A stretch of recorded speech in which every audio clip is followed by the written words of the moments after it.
Bien, je voudrais d'abord remercier les organisateurs de me donner l'occasion de vous parler de l'amour de la prévention et l'amour de la formation. Et la question essentielle, c'est vraiment toutes ces formations qui sont faites, quels sont les changements pérennes qui sont induits par celles-ci. La granulométrie de mon intervention est beaucoup plus fine, puisque c'est un secteur, c'est comment le verbe devient action et que cette action devient pérenne. Donc quand nous formons, sur la base des formations de Monique Séguin, introduite en France à Mulhouse et à Lille en premier, si je me souviens, on équipe des personnes, on leur donne un balancier et ils doivent avoir une psychomobilité, c'est-à-dire qu'ils vont aller vers quelqu'un que l'on ne voit pas actuellement, qui vacille dans sa vie, qui pourrait tomber à chaque instant. Et donc, quel soutien l'institution apporte à ces personnes-là? Quelles actions vont découler pour la personne en détresse pour être vraiment aidée? Je vais essayer d'aborder ces deux points. On les équipe dans les formations avec des étapes. C'est un menu déroulant, c'est pas linéaire, mais ça permet de faire des choses assez précises et notamment de ne pas être impuissant lorsqu'on découvre quelqu'un qui est en détresse psychique majeure. Je mets un peu plus le UDR que RUD parce que c'est l'urgence qui va dicter ce qu'on va faire dans les 10 minutes et dans l'heure qui vient. Le danger, le risque étant plutôt le plan thérapeutique sur les semaines et les mois qui viennent. On leur apprend les facteurs de risque, de travailler sur les principaux. Et c'est vrai que j'ai oublié l'amour. Alors je ne sais pas, j'ai pas de chiffre parce que quand on aime, on ne compte pas. Mais où mettront l'amour? En tout cas, peut-être que comment gérer ces moments très difficiles, qui sont peut-être plus des facteurs précipitants que des facteurs étiologiques de la crise.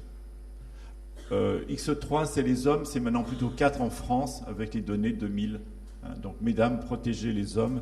Et je montre les chiffres, comme ça marche mieux. Bien connaître les facteurs de risque permet de bien évaluer la fragilité de la personne, de son côté, ce côté château de cartes. En revanche, la fragilité ne dit pas le jour et l'heure. Il n'y a que l'urgence suicidaire qui va vous dire que cette personne, qui auparavant était équilibrée, puis ensuite était en détresse, cherchait des solutions à droite et à gauche, s'agitait, et tout d'un coup, ce pont va s'effondrer et va glisser. L'effondrement, c'est l'urgence suicidaire de « je commence à glisser » jusqu'à « je suis en bas du pont », par exemple. La question, une fois que les personnes sont formées, comment dans leur territoire où ils exercent, où ils travaillent en tant que professionnels et bénévoles, ils vont construire un parcours qui donne des chances supplémentaires aux personnes en détresse d'avoir un bon contact, de développer la confiance, une évaluation à peu près juste et surtout des actions concrètes, en répétant bien sûr leur histoire le moins de fois possible au plus petit nombre de personnes.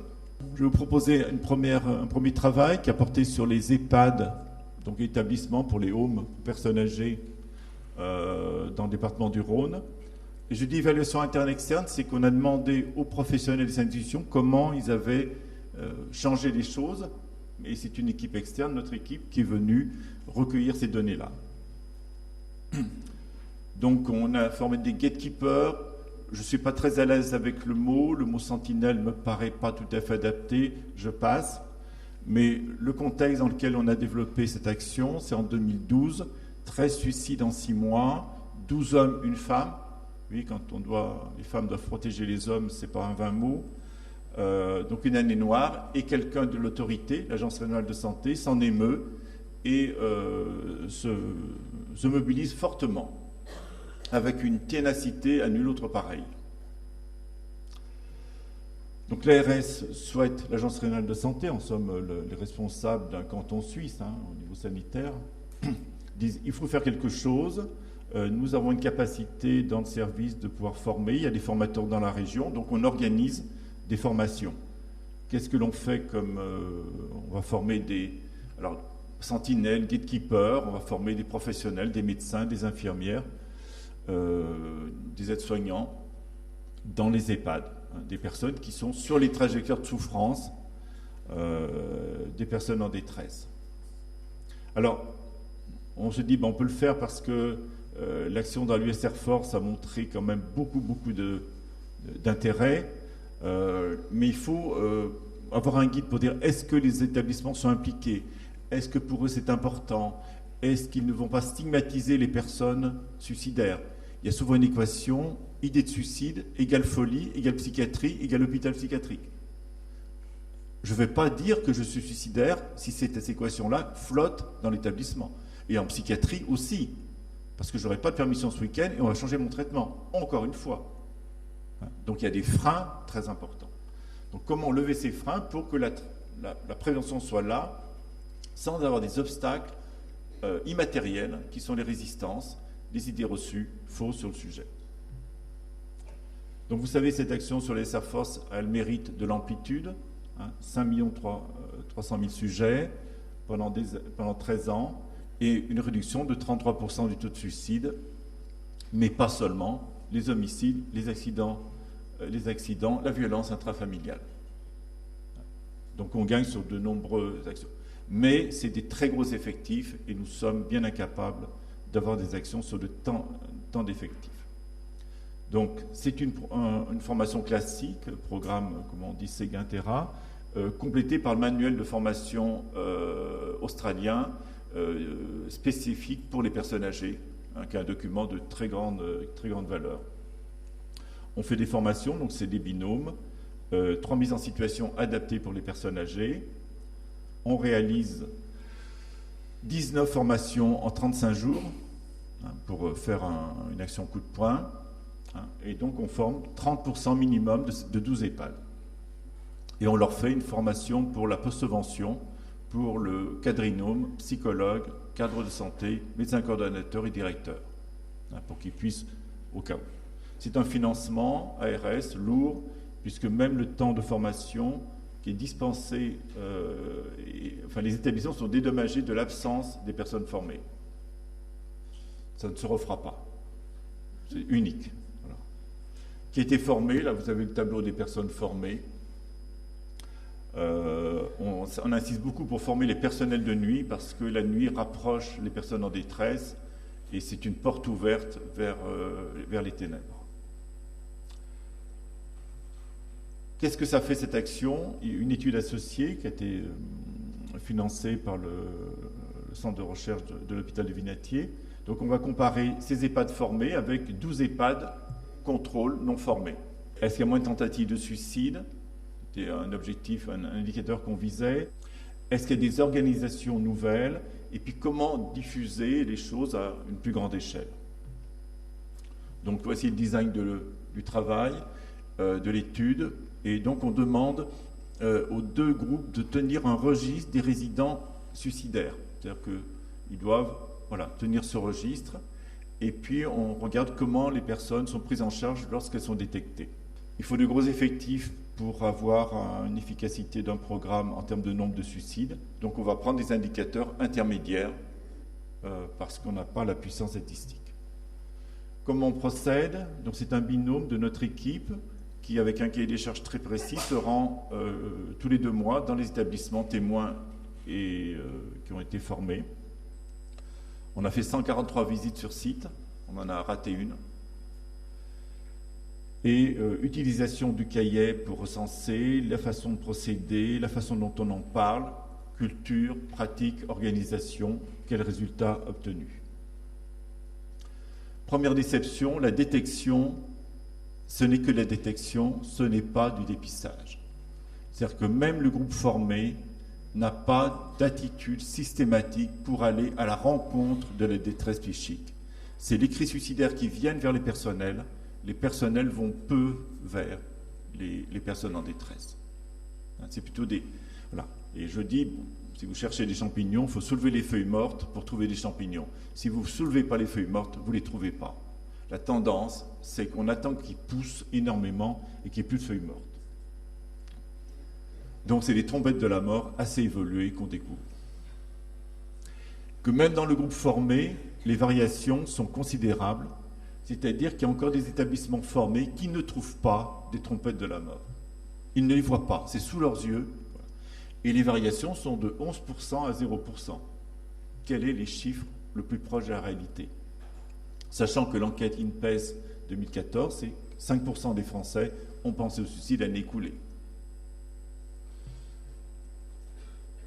Quelles sont les actions que l'on fait quand on a trouvé une crise suicidaire, qu'on est en contact avec? Eh bien, plusieurs actions très classiques. Et là, je rejoins tout à fait, madame, votre plan. Qu'est-ce que l'on fait pour les personnes en crise suicidaire? On restreint l'accès aux moyens, on soutient les proches, on demande aux proches de venir soutenir leurs parents. On va vous aider, madame, monsieur, on va vous aider, on ne vous quitte pas, on est là, on revient, on repasse, on surveille. Les psychologues avaient beaucoup le poids de la prévention. Après la formation, ce poids est réparti sur beaucoup plus de personnes, ce qui est un effet très intéressant et très important. Surtout quand des psychologues étaient là un quart de temps. Donc il y avait un quart de temps de prévention du suicide, après il fallait faire autrement. Le généraliste, le changement de traitement, l'hospitalisation éventuellement. Et puis il y a d'autres pratiques régulières, c'est-à-dire ce n'est pas pour des personnes en détresse, mais ce que l'on fait habituellement. On recherche les antécédents de tentatives de suicide lors de la visite d'admission, systématiquement. Et ça me semble un progrès. Tout le monde ne l'a pas intégré, mais il l'a fait. L'utilisation de cette échelle de dépression qui a sauvé beaucoup de personnes âgées souffrant de dépression. L'évaluation du risque de suicide qui est faite, des réunions régulières, des protocoles de prise en charge des personnes en crise suicidaire, un protocole de post-subvention qui est rédigé, et puis une réduction de l'accès aux moyens qui est généralisée, c'est-à-dire que toutes les fenêtres sont limitées dans l'amplitude quand les hauteurs d'étage sont élevées. Un résultat important, c'est que dans ce travail, en comparant le groupe formé et pas formé, au fil du temps, les établissements qui ont été formés ont des stratégies, ont une palette de solutions plus large que les établissements non formés. Mais bien sûr, il y a une porosité entre le groupe formé et pas formé, parce qu'il y a des personnes qui se passent des informations, donc il y a une tendance à pousser vers la prévention, mais les résultats sont vraiment significatifs et il a fallu attendre pas mal de temps pour qu'on puisse avoir une telle vision. Donc on a fait un petit peu un diagramme sur tout ce que, je n'ai pas le temps de vous le présenter, mais tout ce qu'on peut faire avant et après pour évaluer le changement induit, c'est-à-dire une approche personnalisée, adaptée aux conditions locales, qui travaillent les forces et les faiblesses de l'institution. Il y a des mesures, il y a des groupes, on en parle, il y a des relèves, il y a des transmissions ciblées, très ciblantes, etc. Et puis après la formation, on évalue l'efficacité, l'utilité, l'efficience, est-ce qu'on le met en pratique tous les jours ou pas tous les jours. On a vu qu'il y avait des groupes d'EHPAD qui faisaient fleurir la formation, des EHPAD où elle survivait grâce à quelques personnes, et des EHPAD où intégrer les efforts de formation, la prévention, serait dire qu'on avait tort avant. Donc on a intérêt à imiter et détruire la formation, parce que sinon ça serait un reproche insupportable. Prévention vue par les bénéficiaires, parce que tout n'est pas de faire.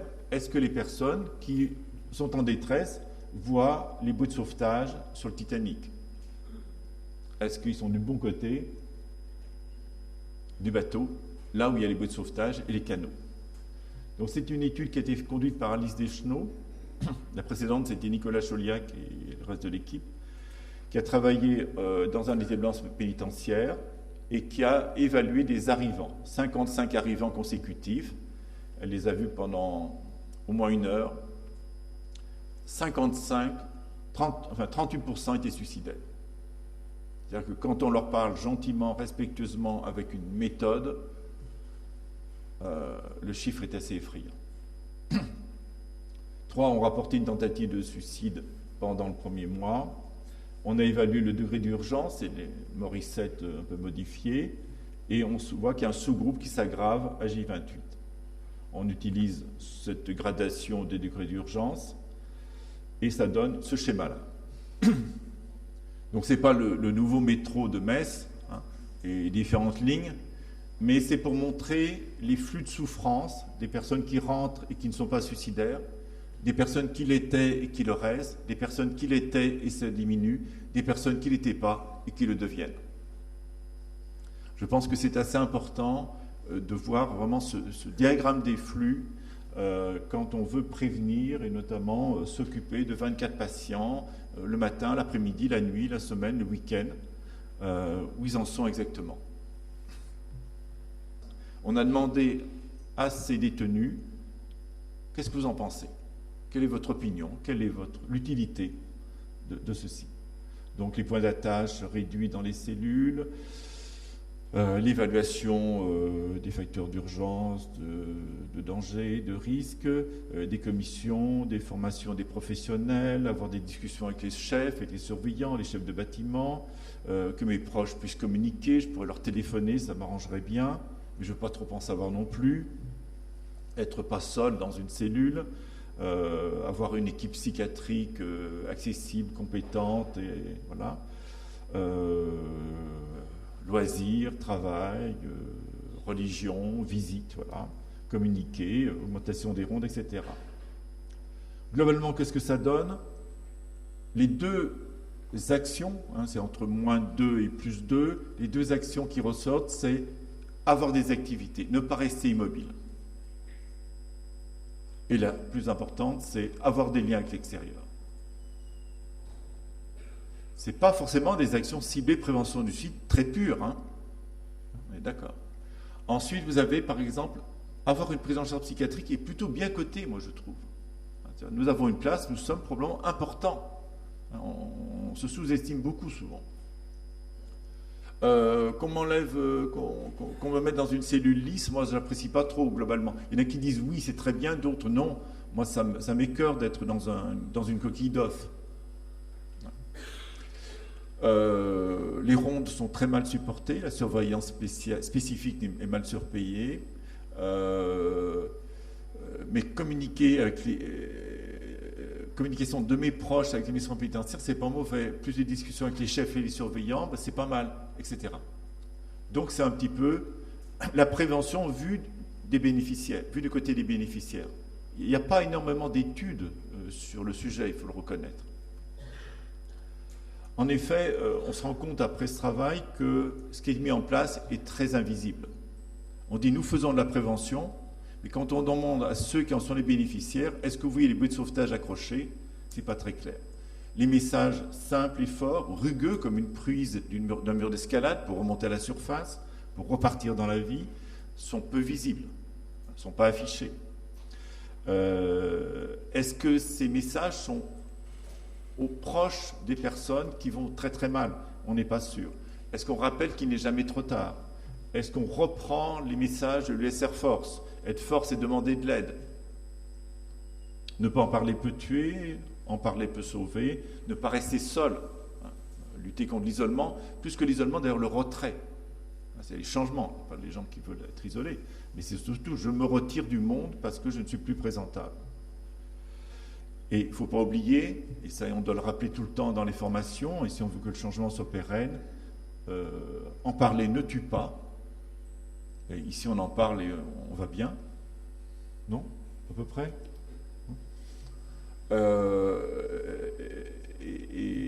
Et ne pas en parler tue. Donc parlons beaucoup du sujet. Merci beaucoup.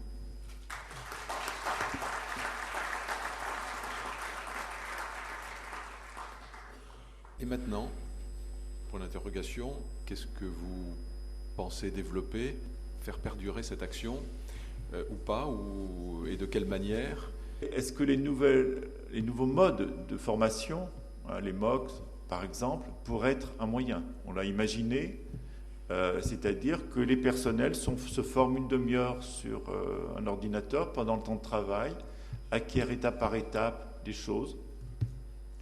Mais avec les grandes régions maintenant, on était à 800 EHPAD pour le Rhône-Alpes. On doit passer à 1200 avec notre nouvelle région Auvergne-Rhône-Alpes. On atteint des démarches industrielles. Et ça fait... Voilà, mais on en est dans ce monde-là. Et je crois que pour l'instant, on a fait beaucoup de choses.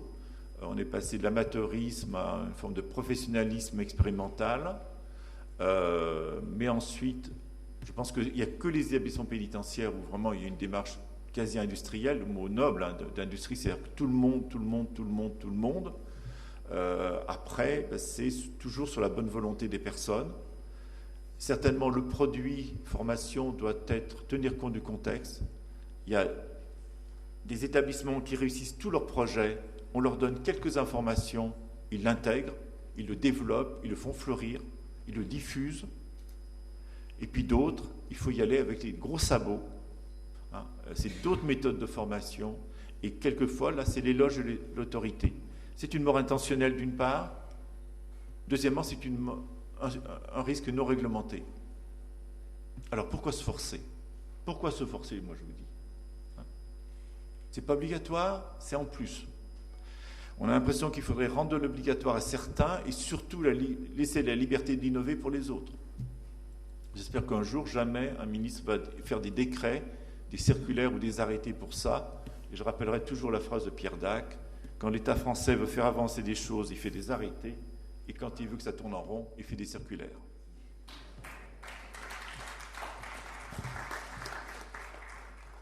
Je suis cadre de santé dans un dispositif de soins psychiatriques au centre pénitentiaire d'Orléans-Saran. D'Orléans-Saran. C'est une nouvelle prison. Orléans. C'est une nouvelle prison. Et le constat que je fais, moi, c'est que les cellules, elles sont lisses. Il y a moins d'activité. Il y a moins de surveillants. Ils sont encore avec des réflexes de ronde horaire pour la surveillance. C'est-à-dire que moi, quand je suis arrivé, j'ai ouvert le SMPR avec le docteur Parot, on a remarqué qu'il réveillait les gens la nuit, toutes les heures. Voilà. Donc il y a un gros travail à faire encore. Voilà, vous disiez, c'est un ressenti des détenus que vous avez mis là. Est-ce qu'il y a vraiment des formations spécifiques au niveau des surveillants? Je ne sais pas. Logiquement... allez-y. Non, logiquement, à Agen, à l'École nationale d'administration pénitentiaire, ils ont une formation et des mises en situation. Ouais. Mais c'est sûr que les cellules lisses, sans activité, et surtout l'encellulement individuel, personnellement, je ne serais pas sûr de supporter. C'est une prison de 750 détenus. Il n'y a pas d'activité pour tout le monde. Voilà. Donc c'est un gros chantier encore. Et sur les commissions pluridisciplinaires uniques aussi, on est un petit peu limité sur le secret médical. L'important, c'est d'avoir une base de données pour rendre l'action intelligente. Donc, avec très peu de choses, on peut dire les choses essentielles. Le secret médical ne doit pas tuer les personnes. Bien sûr. Merci à nos orateurs pour la qualité de leur présentation et aussi en tant que, alors pas gamekeeper, mais timekeeper, d'avoir respecté le temps imparti.